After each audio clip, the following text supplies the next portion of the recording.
नमस्कार मेरे प्यारे साथियों। तो आज के इस वीडियो में हम चर्चा करेंगे कोशिका भित्ति या सेल वॉल के बारे में। कोशिका भित्ति या सेल वॉल की अगर बात करें तो ये किसी भी कोशिका का सबसे बाहरी हिस्सा होता है। ठीक है, ये वाला जो स्ट्रक्चर आप देख पा रहे हैं ये है कोशिका का स्ट्रक्चर है और इसमें जो बाहर की तरफ आपको एक दीवार की तरह जो हिस्सा दिखाई दे रहा है वो हिस्सा कहलाता है सेल वॉल। ठीक है, ये वाला जो हिस्सा है ये कहलाता है सेल वॉल। और बात करें इसके नेचर की तो इसका नेचर होता है अर्धपारगम या सेमी परमिएबल। सेमी परमिएबल का मतलब ये होता है कि ये कुछ सिलेक्टेड चीजों को ही कोशिका के अंदर जाने देगा और कुछ सिलेक्टेड चीजों को ही कोशिका से बाहर आने देगा। और बात करें इसके बिल्डिंग मटेरियल की तो प्लांट सेल की अगर बात करें तो प्लांट सेल बनी होती है सेलुलोज से।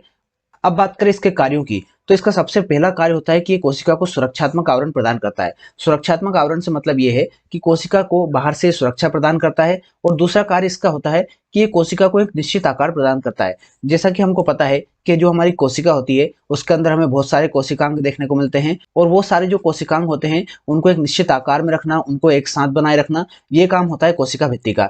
जैसा कि आप यहाँ पर देख पा रहे हैं कि अगर आसपास ये सेल वॉल नहीं होगी तो इसके अंदर जो साइटोप्लाज्म होगा, जो भी कोशिकांग होंगे वो सब इधर उधर जाने लगेंगे, अपनी जगह से हट जाएंगे।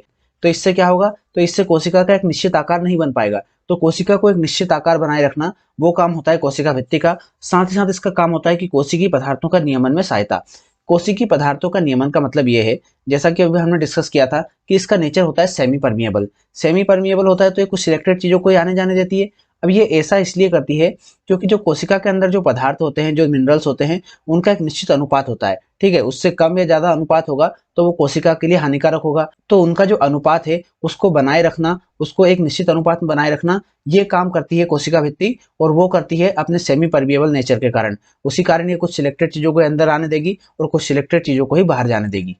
अब हम बात करते हैं कि कोशिका भित्ति किन किन पदार्थों की बनी होती है। जैसे सबसे पहले हमने प्लांट सेल की बात की थी, तो प्लांट सेल में हमने देखा था कि वहां पर कोशिका भित्ति बनी होती है सेलुलोज की। पर बात करें बैक्टीरिया सेल की तो बैक्टीरिया सेल में हमें देखने को मिलती है पेप्टिडोग्लाइकन से बनी हुई सेल वॉल। ठीक है, और बात करें फंगाई की, फंगस की, तो फंगस में जो सेल वॉल होती है वो बनी होती है ग्लूकोसेमिन की। और इसके बाद अगर बात करें एल्गाई की तो एल्गाई में जो सेल वॉल होती है वो बनी होती है ग्लाइकोप्रोटीन की।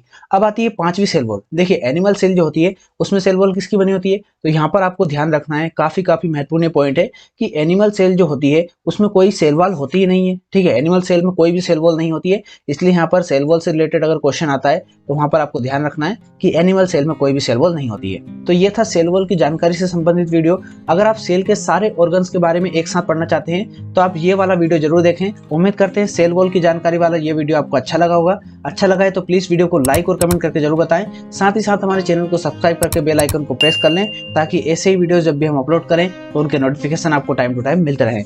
मिलते हैं नेक्स्ट वीडियो में, तब तक के लिए पढ़ाई करते रहिए, अपना ख्याल रखिए। बहुत बहुत धन्यवाद।